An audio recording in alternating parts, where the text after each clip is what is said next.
No more. Stop it. Don't do it. Shh. Be quiet. Stop. Yes, that's right.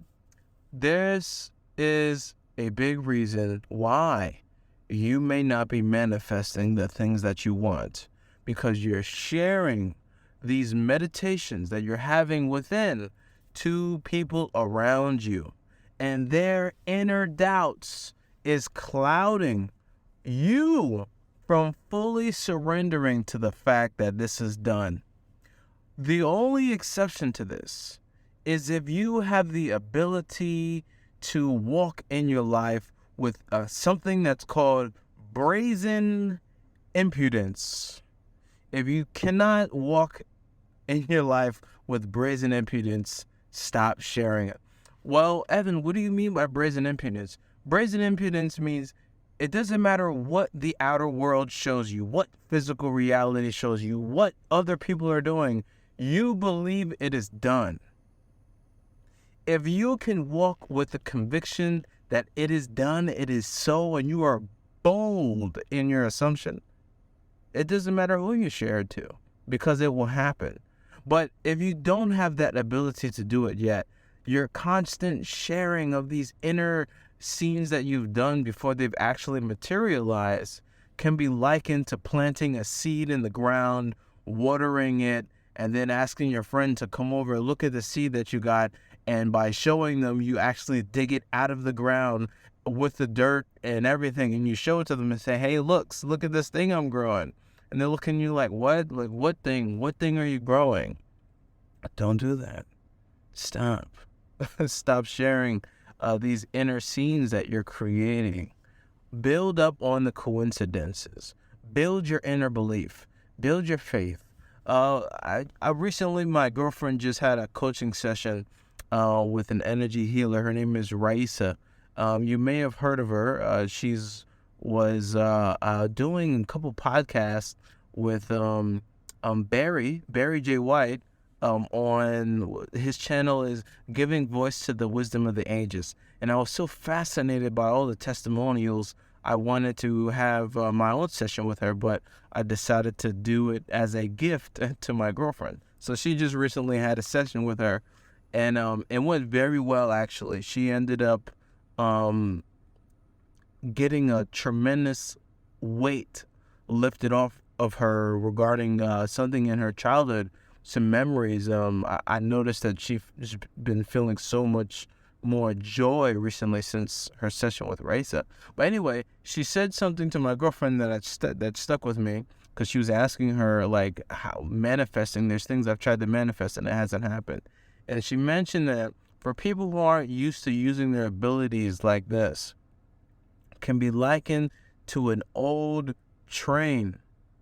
In the beginning, when it's standing still, it takes a tremendous amount of effort to get it going, right? And I think we can compare effort from force to move a train into persistence when it comes to manifesting. So effort isn't mean like you literally trying to make your manifestation happen, but effort translating into manifesting is being persistent, remaining in your faith persistently.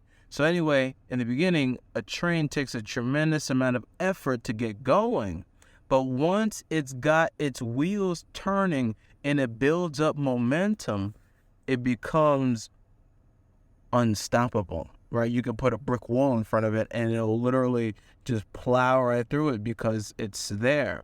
And that can be likened into manifestation as just having absolute faith, not even needing to go into a deep meditative state. You just think in your mind that it is done, and it is done. I know that I've had that experience. One day it was a terribly hot day in New York City, and I had so much to do that day. And if I didn't get my AC fixed, it would have been an unbearable day, right? But I also didn't want to go to the mechanic because then I would ruin my day by spending so much time there. So I thought, you know what? I have to go to the mechanic. Let's just do it anyway.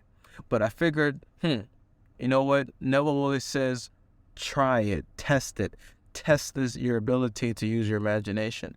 And while I was at a stoplight, I closed my eyes very briefly, and I just imagined that my car was blowing cold air on me. And while in my imagination, I felt actual cold air hit me in my imagination.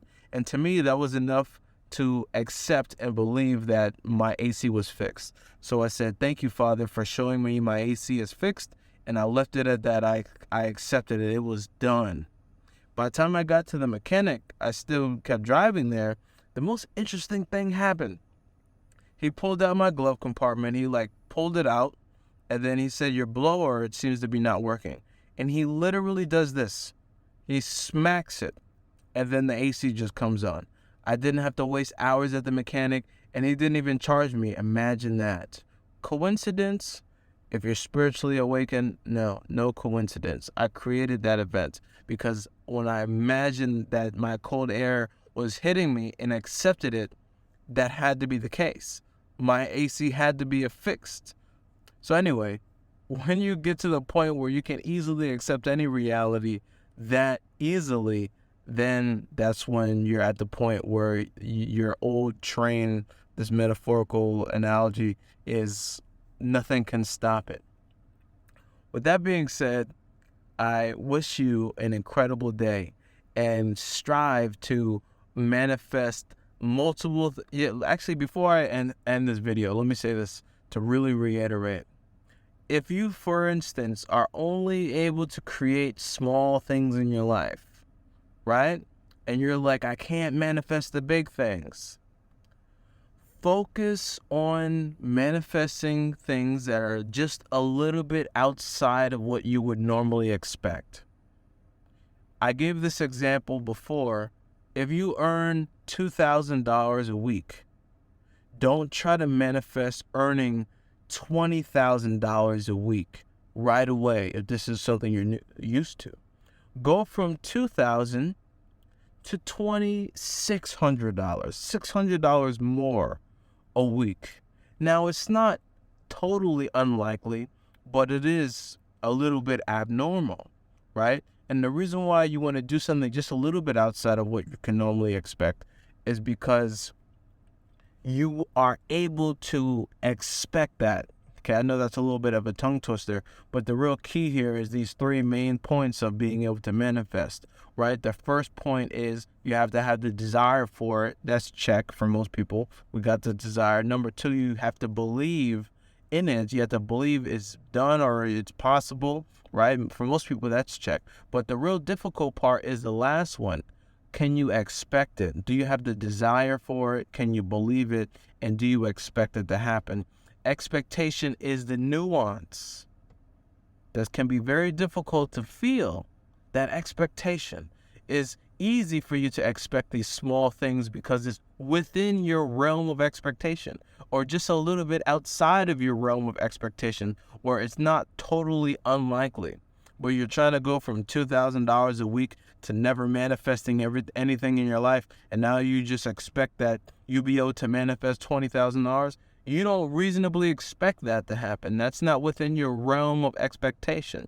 So what you need to be doing is focusing on the small things, and at first, everything that you manifest is going to feel like a coincidence. That's just a fact.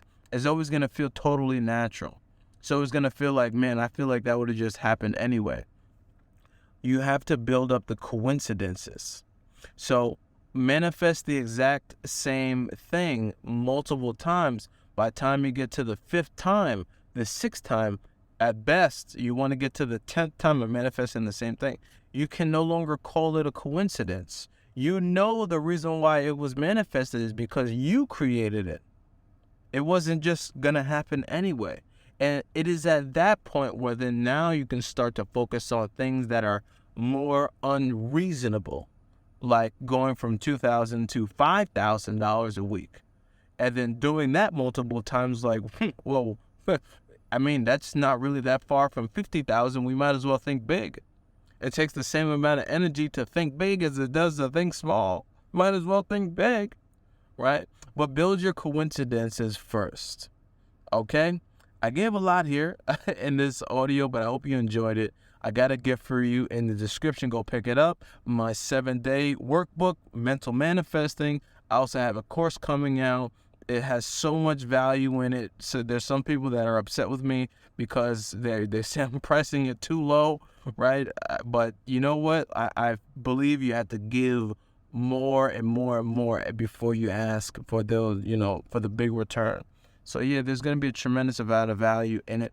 Just to give you a quick teaser, it's a course designed to give you a high level of introspection into your mind and figure out what exactly your desires mean to you. Because if you can figure out what your desire means to you, you can find the emotion, because meaning equals emotion. I'll explain this a little. Actually, I've already explained this in a different video called My Manifesting Secret. So go listen to that video. Go check it out. It's really, really, really good. I'll see you later. Bye-bye. Bye-bye. I'll see you tomorrow.